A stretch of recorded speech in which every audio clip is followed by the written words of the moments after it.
still today, I mean, there are some artworks which, when you finally see the original, maybe is not as wonderful as you think. This one seems to jump out at you. I mean, it still seems to me absolutely astonishing. What they must have thought of that in 1908, I can't imagine. A kiss is something so personal, intimate, and the way it was, it is painted in this embracement, in the tranquility, with this gold and the one, I mean, it says it all. One of the things I find so striking about this is the fact that he uses sort of naturalistic drawing. The people are delineated in ways that we find familiar.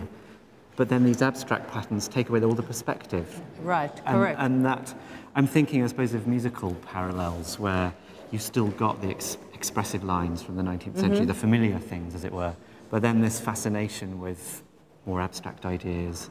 Absolutely, it has both in it. Exactly. It has both, yes. both in it. Yeah. But it's so rich. I mean, the abstract is not dry here. It's beautifully colourful and rich. It has everything. It's not that it's, I mean, one of the most, I think it's the masterwork of the 20th century, definitely.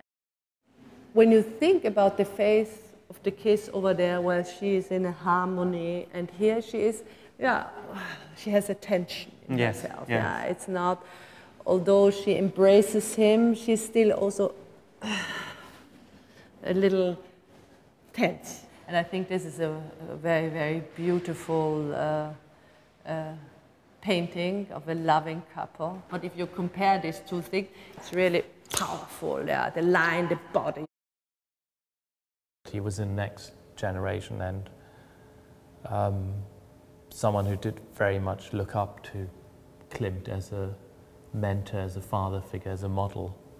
And that painting is, of course, in some ways, a visualization of that relationship, though Schiele still puts himself quite clearly in the foreground, while behind him is Klimt with his eyes closed.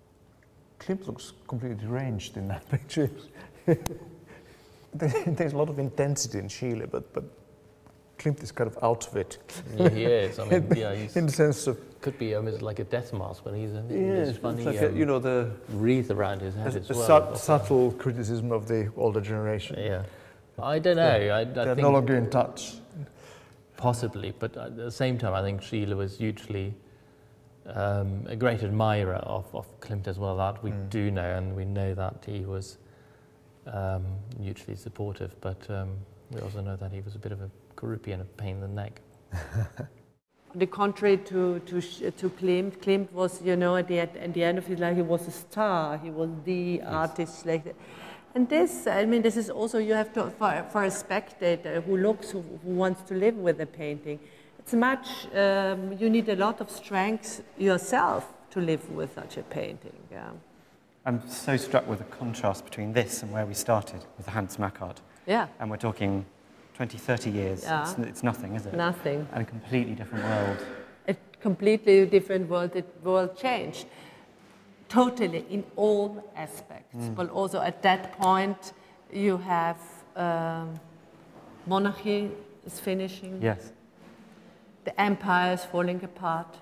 I mean, what happened? You have to see it in a big context. Yes. Yeah. You have to see it in a wider context.